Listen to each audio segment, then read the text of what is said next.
बिस्मिल्लाहिर्रहमानिर्रहीम। अस्सलाम वालेकुम फ्रेंड्स, कैसे हैं आप सब। फ्रेंड्स, आज की हमारी डिश मटन कढ़ाई है, जो बनाने में बहुत इजी है और खाने में उतनी ही डिलीशियस। इसके लिए मैंने पैन में 1 प्याली कुकिंग ऑयल डाला है।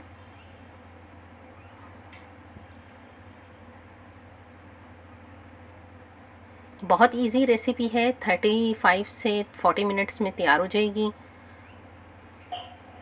और बहुत ज़्यादा मसाले इस्तेमाल नहीं किए गए। तमाम मसाले घर के ही हैं जो अवेलेबल होते हैं इजीली हमें।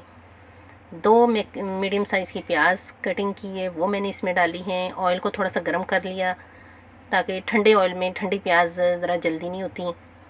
तो अब इन्हें हमने सिर्फ लाइट ब्राउन करना है और साथ ही इसमें अब मसाले ऐड करेंगे, जिनमें 1 टेबल स्पून नमक, 1 बड़ी इलायची, 6 से 7 अदद लौंग, बड़ा टुकड़ा दालचीनी,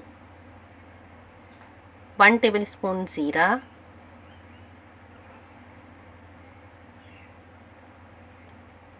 और 1 केजी मटन है। मटन चूँकि मैंने वॉश करके रखा था, उसने फिर भी पानी छोड़ दिया, तो अब मैं इसे बोटियाँ ही इसकी डाल रही हूँ इसमें। और आपने भी ऐसे ही पानी कतन नहीं डालना, गोश्त अपना पानी छोड़ता है और वो अपने ही पानी में ज़्यादा मज़े का बनता है। तो ये देखिए, मैंने अब गोश्त डाल दिया है। अब मैं इसकी भुनाई कर रही हूँ। ये कुछ ही बस गरम मसाले डालकर आपने इसकी भुनाई करनी है कि गोश्त की स्मेल, कच्चेपन की जो स्मेल है वो ख़त्म हो जाए। जो घी था वो अब ऊपर आ गया है और अब मैंने इसमें 1 टेबल स्पून कुटा हुआ खुश्क धनिया डाला है।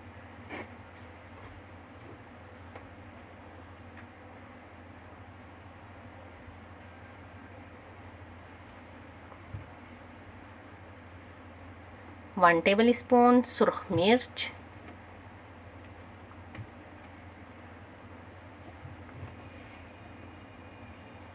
1 टीस्पून हल्दी,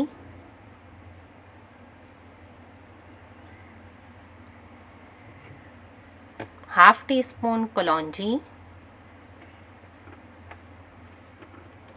2 टेबल स्पून अदरक लहसुन पेस्ट और 1 मीडियम साइज़ टमाटर। और अब मैं इसकी अच्छी से भुनाई करूँगी।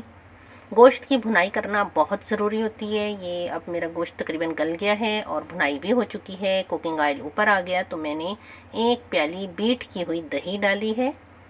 दही ग्रेवी के लिए बेहतरीन इंग्रेडिएंट है और ये मेरी रेसिपी तैयार है। बेहतरीन, माशाल्लाह, ज़बरदस्त, बहुत अच्छी खुशबू आ रही है।